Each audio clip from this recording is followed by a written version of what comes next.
lost at home. Espanyol spanked them by 4-0. Girona lost at home as well. Deportivo Alaves beating them by 1-0. It was a home loss for the king of Beneboa, Real Madrid. Valencia beating them by 2-1 and effectively giving an advantage there to FC Barcelona that will play out a 1-1 draw with Real Betis. Real Madrid dropping points. Barcelona did not take full advantage of it, though they had only 1 point to make it 4 points gap now between them and second place Real Madrid.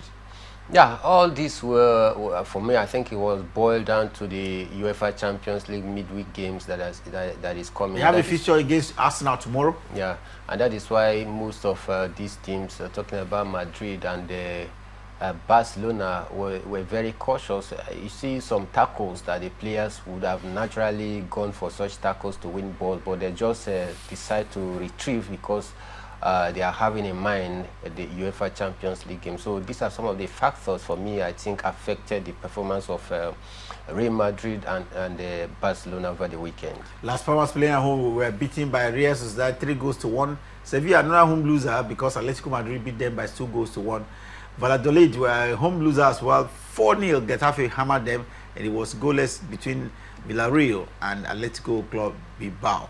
Meanwhile, we go to the German Bundesliga where there were a lot of actions at the weekend, and we saw even a hat-trick performer, Dimitri Emedin, scoring 3 goals there in the fixture at the weekend. Let's quickly look at some of the results out there in the German Bundesliga at the weekend. Augsburg were beaten by Bayern Munich. Bayern Munich, no doubt, continue to maintain their position at the top of the league table there. Heidenheim lost at home to Leverkusen 1-0. It ended. Borussia Dortmund beat Freiburg by 4-1 and a away victory for Borussia Dortmund there, while it was 1-1 between Mainz and Holstein. RB Leipzig beat Hoffenheim by 3-1. Werder Bremen beat Eintracht Frankfurt by 2-0, while St. Pauli was forced to a 1-1 draw by Borussia Mönchengladbach. Union Berlin beat Wolfsburg by 1-0. And in Italian Serie A, some interesting results for you at the weekend. Genoa beat Udinese by 1-0. Monza lost at home, Como beating them by 3-0. Inter Milan dropped points at the weekend because they were forced to a 2-2 draw by Parma, and AC Milan played a 2-2 draw.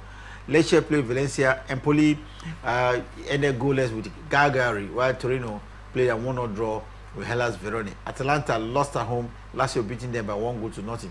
AS Roma won, Juventus won. It ended there. Inter Milan still keeping the top the Italian Serie A. Yes, depending on the outcome of the match this evening again for the second place team, talking about Napoli. But for Inter, not a good one, although they are having a Champions League as well. But then I tell you, they should have been able to get all 3 points. Taking a look at their form so far. Let's go to the French League 1, where Nice were lost at home to Nantes by 2-1. Brest beat AS Monaco by 2-1. Lyon beat Lille by 2-1. It was 1-0 in favor of Lens against Saint Etienne. Montpellier lost at home. Le Havre beating by 2-0.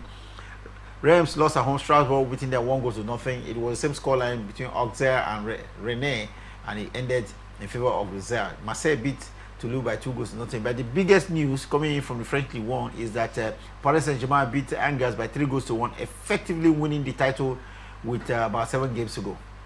Impressive record for Paris Saint-Germain. Their 13th title and 10 in the last, was it 1993 or thereabout? I think for me, the man Luis Enrique has shown that indeed Paris Saint-Germain can still get positive results and win trophy without the big names assemblage of the likes of Kylian Mbappe, Neymar Jr., talk about Lionel Messi. I think they have gone past that era right now, and Luis Enrique, I tell you, is doing a fantastic job. With 7 games to go, it's a record for the Parisians, base club, and I think for me, it is a great season that they are having. Don't forget, they are already in the quarterfinal of the UEFA Champions League as well. The encounter between Galatasaray and Fenerbahce last week has brought in a major casualty. Jose Mourinho, the coach of Galatasaray, is now been fined. Fenerbahce has now been fined $6,000, and of course he will miss 3 games as well. We understand he grabbed the news of put it in that fixture.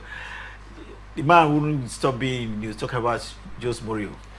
Yes, of course, Jose Mourinho, one man who is always in the news for, sometimes for controversial reason, pulling the nose of his opponent in that their heated, account against Galatasaray a few days ago.